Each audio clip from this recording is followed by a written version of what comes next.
स्वागत है आपका एवन न्यूज में। मैं हूं आपके साथ पूजा चौरसिया। शुरुआत करते हैं बड़ी खबरों से।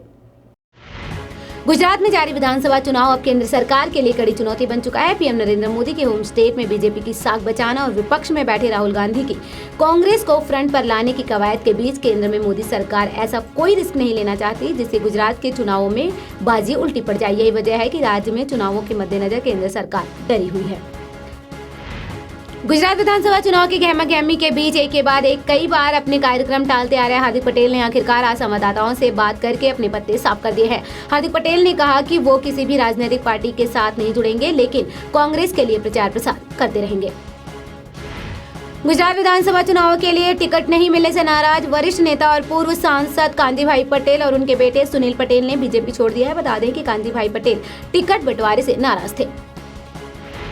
उच्चतम न्यायालय ने केरल की उस महिला के पिता की याचिका पर तत्काल सुनवाई करने से आज इनकार कर दिया जिसने एक मुस्लिम व्यक्ति से निकाह करने से पहले इस्लाम कबूल लिया था। याचिका में कहा गया है कि महिला से बातचीत बंद कमरे में की जाए। प्रधान न्यायाधीश दीपक मिश्रा और न्यायमूर्ति AM खानविलकर और न्यायमूर्ति DY चंद्रचूड़ की पीठ ने कहा कि वो 27 नवंबर को इस याचिका पर सुनवाई करेगी, जब बातचीत के लिए महिला को उसके समक्ष पेश किया जाएगा। उत्तर प्रदेश यानी यूपी के शहरी निकाय चुनावों के पहले चरण के लिए आज सुबह 7 बजे से वोट डाले गए, जिसमें स्वयं मुख्यमंत्री योगी आदित्यनाथ ने गोरखपुर में अपना वोट डाला। वोट डालने के बाद सीएम ने कहा कि विपक्ष किसी भी कीमत पर नहीं जीत पाएगा, भाजपा प्रचंड बहुमत से आएगी। बता दें कि इससे पहले चरण में राज्य के 24 जिलों में मतदान हुआ। मुख्यमंत्री त्रिवेंद्र सिंह रावत दून विश्वविद्यालय में उच्च शिक्षा में गुणात्मक एवं संख्यात्मक प्रबंध विषय पर आयोजित सेमिनार में शामिल हुए। सेमिनार को संबोधित करते हुए मुख्यमंत्री ने कहा कि शिक्षा की गुणवत्ता को लेकर जो मंथन चल रहा है, इसके लिए सकारात्मक परिणाम भविष्य में देखने को मिलेंगे। राज्य उच्च शिक्षा के क्षेत्र में एक सुनिश्चित लक्ष्य की ओर आगे बढ़ेगा। गूगल ने भारत की पहली लेडी डॉक्टर रखमाबाई राउत की 153वीं जयंती को अपने डूडल में जगह देकर उन्हें खास सम्मान दिया है और साथ ही ये भी बताने की कोशिश की है कि भारतीय महिलाओं के इतिहास में वो कितना अहम स्थान रखती हैं। यही नहीं, इनकी याद में मराठी में एक फिल्म बनकर भी तैयार है, डॉक्टर रखमाबाई, जिसे अनंत नारायण महादेवन ने डायरेक्ट किया है। फिल्म पद्मावती के डायरेक्टर संजय लीला भंसाली को संसद की पिटीशन कमेटी ने समन जारी किया है। दरअसल चित्तौड़गढ़ के सांसद CP जोशी ने 20 नवंबर को पिटीशन कमेटी में अपील की थी कि फिल्म पद्मावती में इतिहास को गलत तरीके से पेश किया गया है, जिसके बाद दायर याचिका पर संज्ञान लेते हुए पिटीशन कमेटी ने भंसाली को नोटिस जारी कर उन्हें 30 नवंबर को पेश होने का आदेश दिया है। राजस्थान के मुख्यमंत्री वसुंधरा राजे ने नई दिल्ली में श्रम शक्ति भवन में केंद्रीय जल संसाधन मंत्री नितिन गडकरी के साथ हुई बैठक में प्रदेश के विभिन्न जल संसाधन, नदी परियोजनाओं और राजस्थान के लिए यमुना नदी के जल संबंधी मुद्दों पर चर्चा की।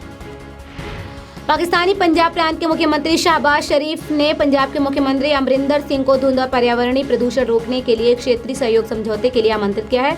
शरीफ ने 19 नवंबर को लिखे पत्र में कहा कि ये कहने की जरूरत नहीं है कि धुंध की वजह से स्वास्थ्य, कृषि, गेहूं का देरी से उत्पादन और सड़क दुर्घटनाएं होती हैं। गुरुग्राम के रैयान इंटरनेशनल स्कूल में हुए प्रद्युम्न मर्डर केस में गिरफ्तार किए गए आरोपी बस कंडक्टर अशोक कुमार को 21 नवंबर को जमानत मिल गई। कोर्ट ने उसे 50,000 रुपए के मुचलके पर जमानत दी है। अशोक के पड़ोसी महेश राघव जमानती हैं। वो कोर्ट में अपने जमीन के पेपर बतौर जमानती देंगे। इंदौर के महाराजा यशवंतराव अस्पताल में एक हैरान करने वाला मामला सामने आया है, जहां एक मुश्किल सर्जरी के दौरान 25 साल की महिला के पेट से करीब 1.5 किलो बालों का गुच्छा निकला। हालांकि इस सर्जरी से उस महिला को नई जिंदगी दी गई। ये महिला सिर के बालों को चबाकर निगलने की मानसिक विकृति की शिकार है। अमेरिका ने सऊदी अरब की यात्रा कर रहे अपने नागरिकों को पड़ोसी मुल्क यमन से बैलिस्टिक मिसाइल हमलों के खतरे की चेतावनी दी है। अमेरिका की ये चेतावनी सऊदी अरब की राजधानी रियाद में अंतर्राष्ट्रीय हवाई अड्डे के निकट इस सप्ताह की शुरुआती में हुती विद्रोहियों के मिसाइल हमले के बाद आई है। हालांकि इसे बीच में ही रोक लिया गया है। पुरानी रंजिश के चलते भटिंडा के खेता सिंह बस्ती में कार सवार 2 व्यक्तियों के ऊपर फायरिंग की गई, जिसमें कार में सवार एक व्यक्ति के पेट में गोली लग गई, जो काफी गंभीर रूप से घायल है। फिलहाल पुलिस मामले की जांच में जुट गई है। हालांकि फायरिंग करने वाले व्यक्तियों की संख्या 6 बताई जा रही है, जो मोटरसाइकिल पर सवार थे। मेरा नाम जगदीप सिंह है जी, और जग्गी कहते हैं जी, ठीक है। उन्होंने नाल 1.5 साल की पहला की रंजिश सी, और ब्रदर की तो कोई नहीं सी, साढ़े नाल सी जी, ठीक है जी।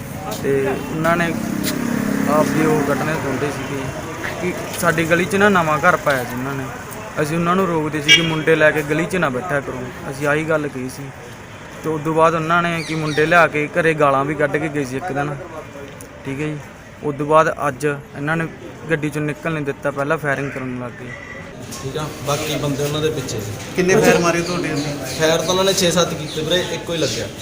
ਕਾਰ ਤੇ ਮਾਰੇ ਸਾਰੇ? ਹਾਂ, ਇੱਕ ਕਾਰ ਦੇ ਬੋਨਟ ਤੇ ਲੱਗਿਆ, ਦੂਜਾ ਫਾਇਰ ਮੇਰੇ ਪੱਟ ਤੇ ਲੱਗਿਆ। ਕੋਈ ਕਾਰਨ ਕੀ ਸੀਗਾ ਜੀ? ਹੈ ਕਾਰਨ ਕੀ ਹੈ?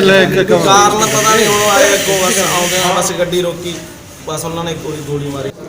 ਇਹ ਗੁਰਮੀਤ ਸਿੰਘ ਨਾਮ ਦਾ ਬੰਦਾ ਜੀ, ਖੇਤਾ ਸਿੰਘ ਬਸਤੀ ਦੇ ਵਿੱਚ ਇਹ ਕਹਿੰਦਾ ਵੀ ਮੇਰੇ ਤੇ ਫਾਇਰਿੰਗ ਹੋਈ ਹੈ ਤੇ ਸਿਵਲ ਹਸਪੀਟਲ ਵਿੱਚ ਦਾਖਲ ਹੈ ਤੇ ਮੈਂ ਆਇਆ ਵੈਰੀਫਾਈ ਕਰ ਰਹੇ ਜੋ कार्रवाई होगी। करीब 1.5 साल पहले 21 मार्च 2016 को रामपुर में एनडीपीसी के तहत गुरविंदर सिंह पर मामला दर्ज हुआ था, जिसके चलते पुलिस ने गुरविंदर को गिरफ्तार कर लिया था। जिसके बाद किसानों द्वारा लगातार धरना प्रदर्शन के दौरान किसान भूपिंदर सिंह का नाम पुलिस कार्रवाई से हटाकर उन्हें छुड़ा लिया गया। हड़कंप तो उस वक्त मच गया जब किसान भूपिंदर सिंह ने सब इंस्पेक्टर जगरूप सिंह के खिलाफ एक सुसाइड नोट लिखकर सुसाइड कर लिया।